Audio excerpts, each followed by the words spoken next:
BJP ने अपने ही party के माइनॉरिटी विंग के ऑफिस बियरर को प्रिसाइडिंग अफसर बनाया। यानी कि जो शख्स घोषित भाजपा का सदस्य है, उनका ऑफिस बियरर है, पदाधिकारी है, उस माइनॉरिटी विंग के सेक्रेटरी को प्रिसाइडिंग अफसर बनाकर उसकी देखरेख में चुनाव कराने की घोषणा करी।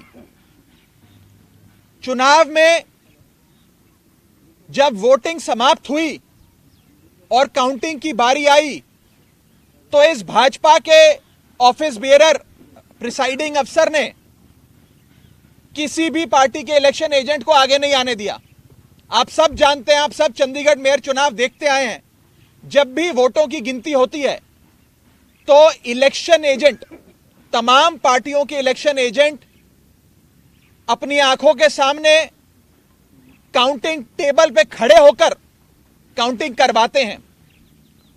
लेकिन पहली बार इतिहास में देखा गया कि इलेक्शन एजेंट्स को दूर कर दिया गया, उन्हें टेबल के नजदीक नहीं आने दिया गया।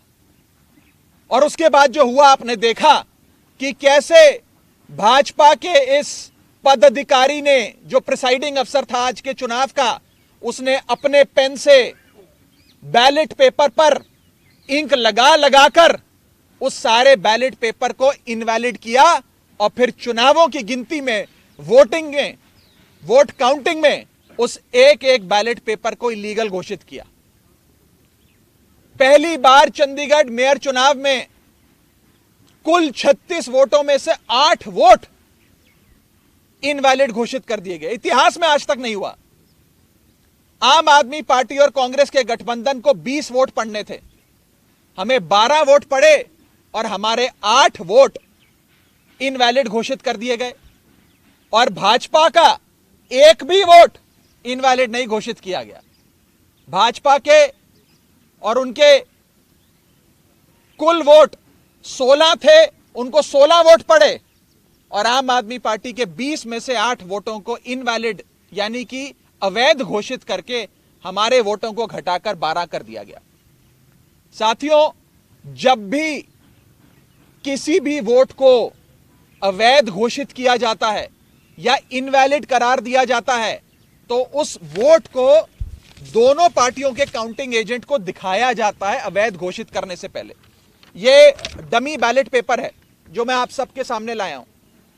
जब काउंटिंग के दौरान इस प्रकार के बैलेट पेपर को इलीगल घोषित किया जाता है तो प्रिसाइडिंग अफसर, अगर मान लीजिए मैं प्रिसाइडिंग अफसर हूं, तो मैं दोनों पार्टियों के इलेक्शन एजेंट को वो दिखाऊंगा बैलेट पेपर की, देख लीजिए यहां इनके निशान बाहर लगा हुआ है, ये इनवैलिड है, मैं इसे अवैध घोषित कर रहा हूं। ऐसे दोनों पार्टियों के इलेक्शन एजेंट को दिखाया जाता है और दिखाने के उपरांत उनकी सहमति से और जो डीसी चुनाव हुए, जो डिप्टी कमिश्नर बैठे हैं, उनकी सहमति से इस वोट को अवैध घोषित किया जाता है।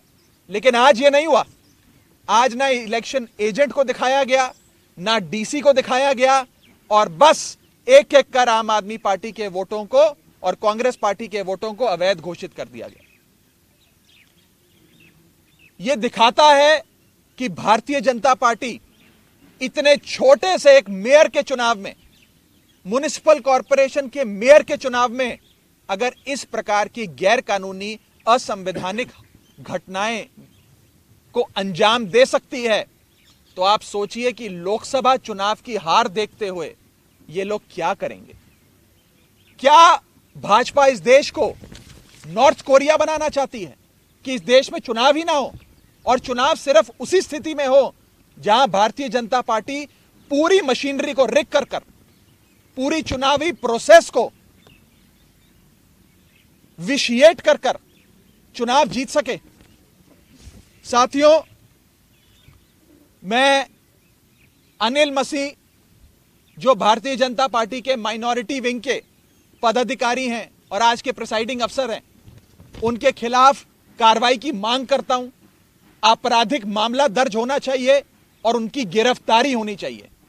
ऐसे लोग और ऐसी पार्टियां जो हमारे देश की लोकतंत्र की सरेआम हत्या कर रहे हैं, उन लोगों को बाहर रहने की कोई आवश्यकता नहीं है। उन लोगों की सही जगह जेल है, उन लोगों को जेल होनी चाहिए।